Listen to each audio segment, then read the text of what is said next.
¿Sabías que el imperio más grande de la historia, uno que abarcaba desde Asia hasta Europa, se desmoronó en un abrir y cerrar de ojos?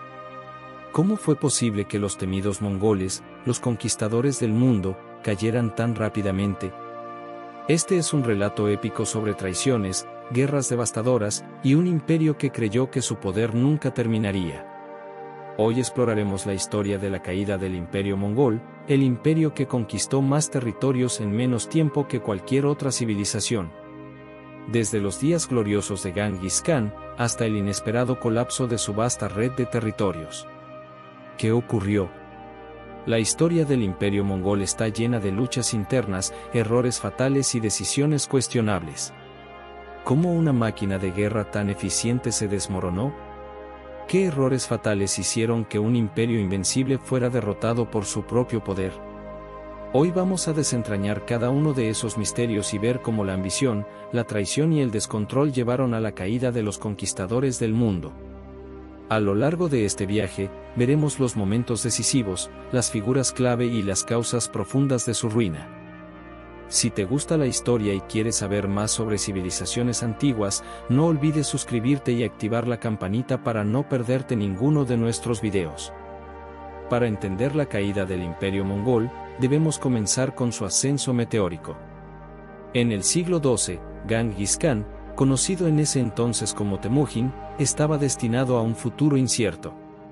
Hijo de un jefe tribal de la estepa, su familia fue traicionada por sus propios aliados, y él vivió años de sufrimiento, esclavitud y luchas para sobrevivir.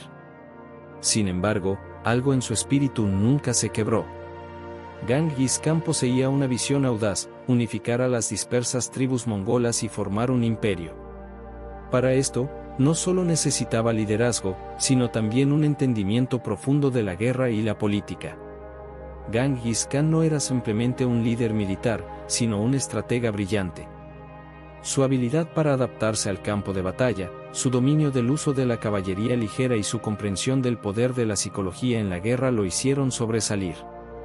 Rápidamente, las tribus mongolas comenzaron a unirse bajo su estandarte, y su ejército se convirtió en una fuerza que arrasaba con todo a su paso. En menos de 2 décadas, Genghis Khan y sus seguidores conquistaron vastas áreas de Asia Central y China, expandiendo su dominio a un ritmo impresionante. El Imperio Mongol no solo se definió por sus victorias en combate, sino por su estructura organizativa. Genghis Khan implementó un sistema de meritocracia, recompensando la lealtad y habilidad sobre la nobleza heredada. Esto permitió que los mongoles reclutaran a los mejores generales y estrategas, asegurando que su ejército fuera aún más formidable. Sin embargo, este éxito fulgurante sentó las bases de futuros conflictos, porque el mismo sistema que unificó al imperio sería el que más tarde contribuiría a su fragmentación. Aunque el imperio mongol parecía invencible bajo el mando de Genghis Khan, su muerte dejó un vacío de poder, y eso encendió la chispa de los conflictos internos que erosionarían su unidad. ¿Qué ocurrió cuando el gran líder partió? La muerte de Genghis Khan en 1227 dejó al imperio mongol sin la figura central que lo había mantenido unido. Con su partida, comenzó una serie de luchas sucesorias que dividieron el imperio. Aunque su hijo Ojedei Khan asumió el trono, la unidad del imperio ya estaba en peligro. Ojedei, aunque competente, no tenía la misma astucia estratégica ni el poder carismático de su padre. Sin embargo, su reinado marcó la última gran fase de expansión del imperio, pues se continuaron las campañas hacia Europa del Este, la India y el Oriente Medio. Sin embargo, la unidad mongola comenzó a desmoronarse rápidamente. Ojedei murió repentinamente en 1241, lo que desató una lucha por el poder entre los hijos y generales de Genghis Khan. Esta lucha no solo debilitó la estructura política del imperio, sino que también introdujo un elemento de desconfianza que minó las relaciones entre los diferentes kanatos. Cada uno de los grandes territorios conquistados se fue distanciando del poder central, adoptando políticas más autónomas, lo que hizo que las lealtades se volvieran cada vez más frágiles. Además, el imperio estaba gobernado por una serie de khanes, líderes, que no tenían la misma habilidad organizativa o militar que Genghis Khan. Muchos de ellos eran más preocupados por sus intereses personales que por la supervivencia del imperio. Este fracaso en mantener la cohesión interna comenzó a generar rebeliones dentro de los territorios, así como tensiones entre los pueblos que antes estaban unidos bajo una sola bandera. Aunque las disputas internas fueron devastadoras, la mayor amenaza para el imperio mongol no venía solo de los conflictos internos. La estrategia de expansión sin fin comenzaba a mostrar grietas. El creciente tamaño del imperio hacía que fuera cada vez más difícil de gobernar. Pero aún había un factor mucho más peligroso que ya estaba operando en las sombras. Uno de los mayores logros del imperio mongol fue su capacidad para expandirse rápidamente. Sin embargo, a medida que el imperio crecía, también lo hacía el desafío de mantener el control sobre tan vastos territorios. Las zonas conquistadas no se integraban fácilmente en la estructura política mongola, que se basaba en un modelo nómada, incompatible con las civilizaciones sedentarias que habían conquistado. El problema radicaba en la administración y el control de territorios lejanos, donde las costumbres locales y las estructuras de poder no podían ser simplemente reemplazadas por el orden mongol. En el oeste, los mongoles intentaron expandirse hacia Europa, pero sus campañas comenzaron a estancarse. En 1242, la invasión de Europa del Este se detuvo por un decreto de la familia imperial, pues la noticia de la muerte de Ogedei Khan hizo que los generales mongoles regresaran apresuradamente para disputar la sucesión. Esto significó que, aunque los mongoles llegaron hasta las puertas de Viena, no pudieron consolidar su poder en el continente europeo. En el este, la lucha por el control de China se volvió cada vez más difícil. La vasta y compleja civilización china, con su economía altamente desarrollada y su estructura social, representaba un desafío mucho mayor que las tribus nómadas que los mongoles habían derrotado. A pesar de que Kublai Khan logró conquistar China y establecer la dinastía Yuan, las tensiones entre las estructuras nómadas y chinas, junto con las rebeliones locales, dificultaron la gobernabilidad. La expansión ya no solo representaba un desafío militar, sino logístico. Los frentes de guerra y las tensiones internas fueron haciendo que la cohesión del imperio fuera más difícil de mantener.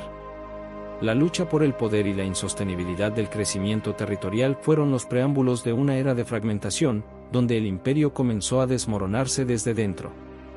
La fragmentación del imperio mongol fue una de las principales causas de su caída.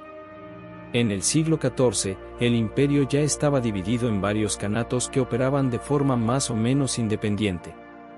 El Kanato de la Gran Mongolia, bajo Kublai Khan, era el más fuerte y gobernaba China, mientras que otros kanatos en Asia Central, Persia y Rusia estaban cada vez más distantes entre sí, cada uno con sus propios intereses. Esta fragmentación no solo debilita la estructura central, sino que también resultó en luchas de poder internas. Además, la rebelión de las poblaciones locales fue un factor clave. En Persia, los mongoles se enfrentaron a una feroz resistencia de los pueblos iraníes, mientras que en el imperio chino, las rebeliones campesinas crecieron en fuerza. Los mongoles, acostumbrados a su vida nómada, tuvieron dificultades para gobernar de manera efectiva en regiones altamente urbanizadas y complejas, como China y Persia. A medida que las rebeliones ganaban fuerza y los líderes mongoles se dividían, el imperio comenzó a desmoronarse. Lo que estaba claro es que la unidad del imperio había desaparecido. En lugar de la lealtad inquebrantable que Genghis Khan había logrado forjar, ahora había facciones rivales luchando por el control. Esta falta de cohesión política fue el último clavo en el ataúd de un imperio que una vez dominó todo Asia. La corrupción interna y la traición fueron solo parte de la historia de la caída. A medida que el mundo cambiaba rápidamente, la tecnología militar se volvía más avanzada, y los mongoles, que habían dependido en gran medida de su caballo y su arco, se vieron superados por las nuevas fuerzas emergentes. Dentro del imperio mongol, la corrupción y las traiciones comenzaron a jugar un papel crucial en su desmoronamiento. A medida que el poder se descentralizaba, las figuras clave dentro del imperio se convirtieron en traidores de su propia causa. Los generales que antes fueron leales se volvieron cada vez más ambiciosos, luchando por el control y saqueando el tesoro imperial para sus propios beneficios. La falta de una estructura de gobierno centralizada permitió que estos actos de corrupción proliferaran, dejando al imperio vulnerable. La traición más significativa ocurrió cuando varios generales decidieron formar alianzas con potencias extranjeras, lo que debilitó aún más la unidad mongola. Al mismo tiempo, el Imperio Yuan, liderado por Kublai Khan, comenzó a desmoronarse debido a la corrupción de sus funcionarios y la incapacidad para manejar las vastas rebeliones en China. Esto abrió las puertas para el surgimiento de nuevas dinastías y potencias que finalmente destronaron a los mongoles. Pero la corrupción interna no fue la única amenaza que enfrentó el imperio. En el horizonte, las nuevas armas y tácticas militares comenzaron a cambiar el equilibrio de poder. La pólvora y los avances en la guerra de asedio se convirtieron en factores decisivos en la caída final. En el mismo momento en que el imperio mongol se desmoronaba, nuevas potencias comenzaron a surgir, tomando las tierras que alguna vez fueron suyas. Los turcos otomanos, los rusos bajo Iván el Terrible, y las dinastías chinas empezaron a llenar el vacío dejado por los mongoles. Estos nuevos imperios ya no eran nómadas ni dependían de tácticas militares tradicionales, en cambio, se basaban en nuevas tecnologías y estructuras más organizadas. La revolución tecnológica de la pólvora y el uso de cañones cambió por completo el panorama militar. Las grandes murallas y fortalezas que los mongoles habían saqueado con facilidad ya no eran tan vulnerables a los ataques rápidos de la caballería.